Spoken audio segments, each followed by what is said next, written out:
اللہ تعالیٰ کسی مومن کے نیک عمل کو ضائع نہیں فرماتے، اور یہ قرآن کا اعلان ہے۔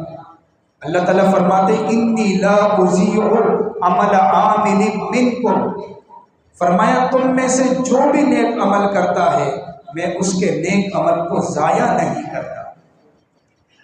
نماز کا وقت ہے، ایک آدمی بیمار ہے، کھڑے ہو کر نہیں پڑھ سکتا، فرمایا ضائع نہ کرے، بیٹھ کر پڑھ لے۔ بیٹھ کر بھی نہیں پڑھ سکتا تو فرمایا لیٹ کر پڑھ لے۔ قبلے کا نہیں پتا، فرمایا کسی سے پوچھ لے، تحری کرے، کوشش کرے، جس طرف بھی گمان قائم ہو جائے اس طرف منہ کر کے نماز پڑھ لے، اگرچہ اس سے غلطی ہو جائے، جس طرف اس نے نماز پڑھی اس طرف قبلہ نہیں ہے، تب بھی اس کی نماز اللہ تعالیٰ قبول فرماتے ہیں۔ اللہ یہ نہیں فرماتے کہ دوبارہ پڑھ لو۔ تو اللہ تعالیٰ کسی مومن کے عمل کو ضائع نہیں فرماتے، اور بڑھا چڑھا کر اللہ تعالیٰ ثواب عطا فرماتے ہیں۔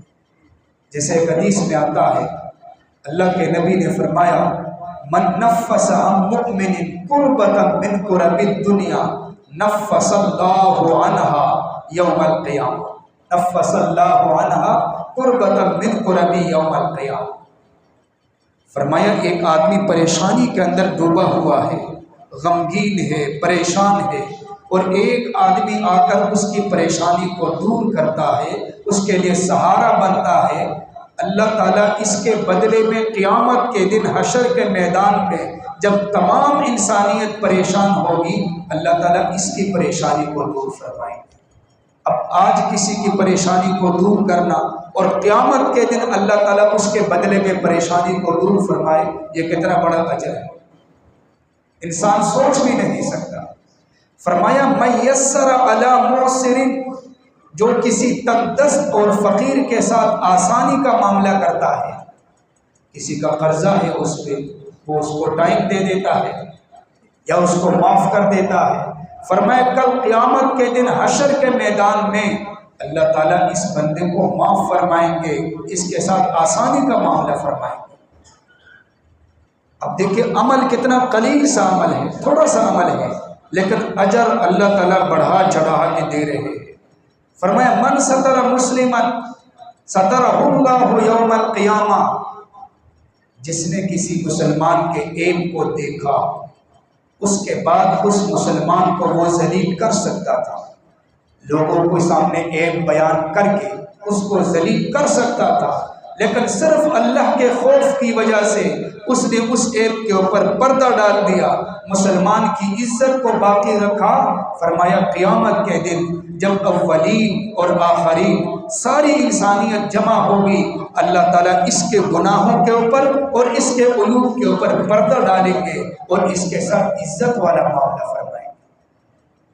اب تھوڑی سی تو بات ہے، لیکن معذرت کے ساتھ کہنا پڑتا ہے، ہم آج کل ایک دوسرے کے پیچھے لگے ہوتے ہیں اور ایک دوسرے کی خوبی ہمیں نظر نہیں آتی، عیب ہمیں نظر آتے ہیں، عیب کو نوٹ کرتے ہیں، ایک بندے میں 100 خوبیاں ہوں وہ ہمیں نظر نہیں آئے گی، ایک بھی عیب نظر آئے گا نا اسی کو نشانہ بنا دیں گے، یہ ایسا ہے، اس نے یہ کام کیا۔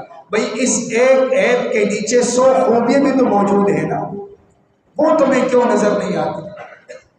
مومن کی نظر خوبیوں پہ ہوتی ہے۔ آج کل تو سوشل میڈیا کا دور ہے، اگر کہیں کوئی اس قسم کا مسئلہ ہو تو جلدی سے اس کی ویڈیو بنا لیتے ہیں، کبھی اس کی ریکارڈنگ کر جاتے ہیں، پھر سوشل میڈیا پہ اس کو ذلیل کرتے ہیں، اس کو رسوا کرتے ہیں۔ وہ بندہ یہ سمجھ رہا ہوتا ہے کہ میں بڑا سمجھدار ہوں، میں نے موقع سے فائدہ اٹھایا، میں نے ویڈیو بنا دی، حالانکہ اللہ کے ہاں اتنا بڑا مجرم ہے کہ حشر کے میدان میں اللہ تعالیٰ اس بندے کو ذلیل کریں گے، اس کو رسوا کریں گے۔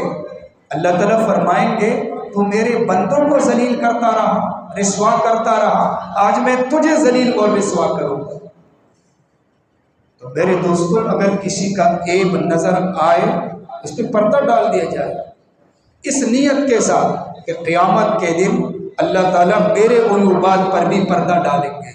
لیکن یہاں ایک شرعی مسئلہ بھی سمجھ لو، اگر ایپ ایسا ہے کہ جس کی وجہ سے آگے معاشرے کا نقصان ہو رہا ہو، دوسرے مسلمانوں کا نقصان ہو رہا ہو، تو پھر آگے بتانا بھی ضروری ہے تاکہ دوسرے مسلمان محفوظ رہیں۔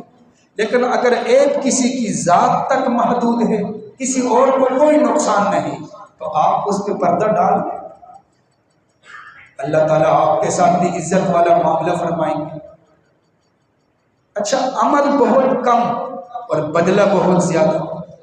ایک حدیث میں آتا ہے، اللہ کے نبی نے فرمایا، من بکا من خشیت اللہ، ایک بندہ اللہ کے خوف کی وجہ سے روتا ہے۔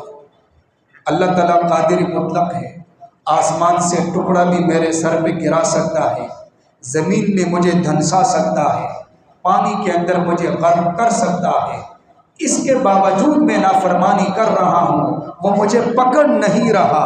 اللہ کے خوف کی وجہ سے اس کی آنکھوں سے آنسوں کا قطرہ بہتا ہے۔ اللہ کے نبی نے فرمایا لن یلج النار، اللہ کا فیصلہ ہے یہ کبھی جہنم میں داخل نہیں ہو۔ فرمایا وَأَمَّا مَنْ خَافَ مَقَامَ رَبِّهِ وَنَهَى النَّفْسَ عَنِ الْهَوَىٰ فَإِنَّ الْجَنَّةَ هِيَ الْمَأْوَىٰ۔ قرآن کہتا ہے جو اللہ کے سامنے پیش ہونے سے ڈرا، گناہ کا موقع تھا، سود لے سکتا تھا، رشوت لے سکتا تھا، حرام لے سکتا تھا، کسی کا مال دبا سکتا تھا، تہمت لگانے کا موقع تھا، الزام لگانے کا موقع تھا، کسی کو ذلیل کرنے کا موقع تھا، لیکن یہ بندہ قدم اٹھا کر پیچھے ہٹا، اس نے وہ گناہ نہیں کیا۔ اللہ کے خوف کی وجہ سے اس نے سوچا کہ جب میں اللہ کی بارگاہ میں حاضر ہوں گا اس کا کیا جواب دوں گا؟ فرمایا فَإِنَّ الْجَنَّةَ هِيَ الْمَأْوَىٰ، اس کا بدلہ اللہ کے ہاں نقد ہے، اس کا ٹھکانہ جنت ہے۔ یہ بہت بڑا عمل ہے، اللہ کے خوف کی وجہ سے پیچھے ہٹ جا۔ بلکہ ایک حدیث میں آتا ہے، اللہ کے نبی نے فرمایا وَرَجُلٌ ذَكَرَ اللَّهَ خَالِيًا فَفَاضَتْ عَيْنَاهُ، ایک آدمی تنہائی میں بیٹھ کر اللہ کی نعمتوں کو یاد کرتا ہے اور اپنے گناہوں کو یاد کرتا ہے، اور اسی دوران اس کی آنکھوں سے آنسوں کے قطرے بہہ پڑتے ہیں۔ فرمایا اس کے بدلے میں اللہ تعالیٰ حشر کے میدان میں عرش کے سائے میں اس کو جگہ عطا فرمائے۔ اب عمل قلیل ہے، بدلہ بہت زیادہ ہے۔ اسی طرح قربانی کا عمل یہ بھی قلیل ہے، چھوٹا سا عمل ہے، لیکن بدلہ کتنا زیادہ ہے۔ قربانی واجب ہے، یہ ذہن میں رکھو۔ اکثر آج کل جو ہے وہ سوشل میڈیا کو دیکھتے ہیں اور وہاں عجیب قسم کے لوگ عجیب گفتگو کرتے ہیں قربانی کے بارے میں۔ قربانی واجب ہے، ضروری ہے، جو بھی صاحب نصاب ہے اس کے لیے ضروری ہے، جو صاحب نصاب نہیں ہے اس کے لیے ضروری نہیں ہے۔ اس کو اسلام مجبور نہیں کرتا کہ وہ قرضہ لے کے قربانی کر لے یا اپنے آپ کو تنگ کر کے قربانی کرے، نہیں۔ لیکن جس کو اللہ نے صلاحیت دی ہے، جس کو اللہ نے دولت دی ہے، اس کے لیے واجب ہے۔ قرآن کہتے ہیں فَصَلِّ لِرَبِّكَ وَانْحَرْ، وانحر کا مطلب قربانی کرے، یہ قرآن کا حکم ہے۔ اور اللہ کے نبی نے تو ناراضگی کا اظہار فرمایا، ایک بندہ قربانی کر سکتا ہے پھر بھی قربانی نہیں کرتا۔ اللہ کے نبی بڑے ناراض ہو گئے، فرمایا من وجد سعة ان يضحي فلم يضحي فلا يقربن مصلانا، جو بندہ صاحب استطاعت ہے، قربانی کر سکتا ہے پھر بھی قربانی نہیں کرتا، اللہ کے پیغمبر نے فرمایا وہ ہماری عیدگاہ کے قریب نہ آئے۔ نماز پڑھنے کے لیے آ رہا ہے، قربانی جو اللہ کا امر ہے وہ اس نے چھوڑ دی۔ اور اس سے بڑی بات کیا ہو سکتی ہے کہ اللہ کے نبی مدینے میں 10 سال رہے اور مسلسل ہر سال آپ نے قربانی کی۔ ترمذی شریف کی روایت ہے، راوی بیان کرتا ہے اقام رسول اللہ صلی اللہ علیہ وسلم بالمدینہ 10 سنین یضحی، 10 سال آپ مدینے میں رہے، مسلسل قربانی کرتے رہے۔ لیکن قربانی کا موقع جب آتا ہے تو شیطان ہمیں سبق پڑھاتا ہے۔ کیا سبق پڑھاتا ہے؟ بھئی آپ پر تو اتنا قرضہ ہے، یہ آگے بیٹے بھی ہیں، ان کی شادیاں، بیٹیاں ہیں، ان کو رخصت کرنا ہے، وغیرہ وغیرہ طرح طرح کے خیالات شیطان کی طرف سے آتے ہیں۔ لیکن جب کبھی خوشی کا موقع آتا ہے تو پھر یہ لوگ قرضہ بھی اٹھاتے ہیں، پھر رسم و رواج کا اہتمام کرتے ہوئے قرضہ بھی اٹھاتے ہیں اور مسئلہ بھی نہیں پوچھتے۔ قربانی کے بارے میں تو بہت مسائل ہیں، لیکن اس موقع کے لیے یہ مسئلہ نہیں پوچھتے اور پیسہ ضائع کرتے ہیں، اسراف کرتے ہیں۔ تو یہ ہمیں شیطان یہ سبق پڑھاتا ہے، طرح طرح کے بہانے ہم بناتے ہیں۔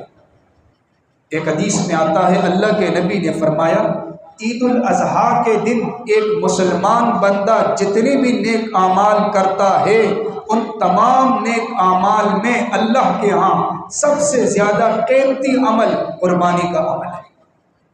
عید الاضحیٰ کے دن ایک آدمی اربوں کربوں روپیہ خرچ کرتا ہے، غریبوں کو دیتا ہے، یتیم کے لیے سہارا بنتا ہے، اس کے سر کے اوپر ہاتھ رکھتا ہے، کسی مجبور کی مدد کرتا ہے اور اربوں کربوں روپیہ خرچ کرتا ہے، اور دوسرا بندہ 1,00,000 کا وہ جانور ذبح کرتا ہے، اس نے اربوں خربوں خرچ کیے، لیکن اس دوسرے نے قربانی کی۔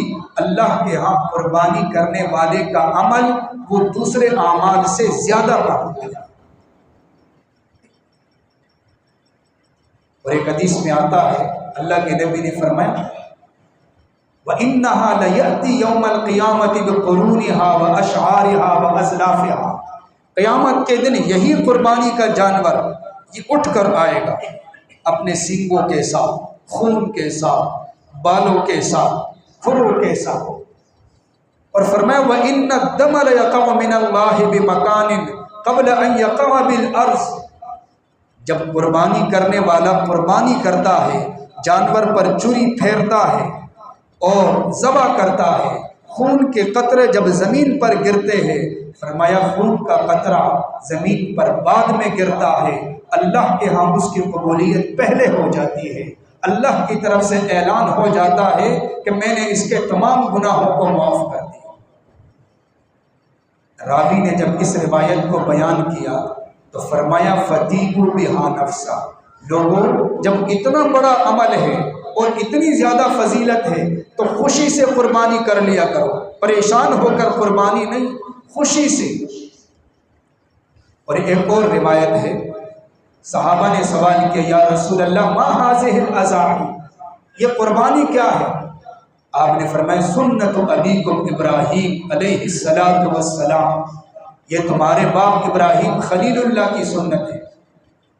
اب یہ اتنا جملہ تو ہو گیا، لیکن صحابہ کی نظر آخرت پہ ہوتی تھی۔ سوال کرنے والے نے اگلا سوال کیا کہ ہمیں کتنا ثواب ملے گا، یہ ہمیں بتائیے، اجر کتنا ملے گا؟ آپ نے فرمایا بِكُلِّ شَعْرَةٍ حَسَنَةٍ، ہر بال کے بدلے میں ایک نیکی ملے گی۔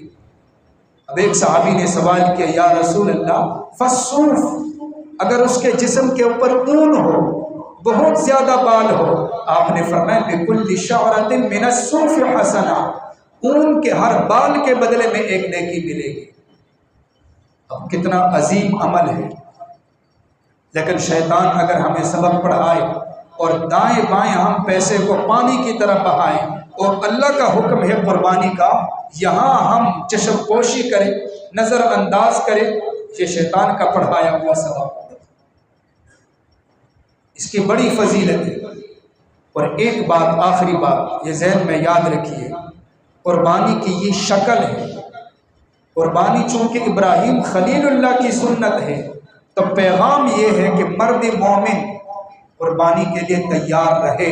اب اللہ کا حکم ہے تو اس نے جانور کو ذبح کیا، اگر رب کا حکم آئے کہ جان پیش کر تو یہ جان بھی پیش کرنے کے لیے تیار ہو، اولاد پیش کر تو یہ اولاد کو بھی پیش کرنے کے لیے تیار ہو، اور اللہ کا حکم آئے کہ اللہ کے راستے میں مال پیش کر تو یہ مال پیش کرنے کے لیے بھی تیار ہو، چونکہ یہ سنت خلیل اللہ ہے۔ اور ابراہیم خلیل اللہ کی زندگی پر آپ نظر دوڑائیں تو پوری زندگی قربانی ہی قربانی ہے، کہیں اولاد کی قربانی، کہیں جان کی قربانی، کہیں مال کی قربانی، کہیں وطن کی قربانی، یہ ابراہیم خلیل اللہ کی حالت ہے۔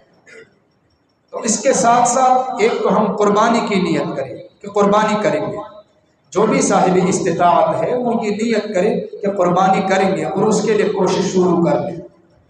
اس کے ساتھ ساتھ یہ بھی نیت کرے کہ جیسے میں اللہ کے حکم کو مان کر قربانی کر رہا ہوں، اس کے ساتھ ساتھ میں شریعت کے ہر حکم کو پورا کرنے کے لیے تیار ہوں۔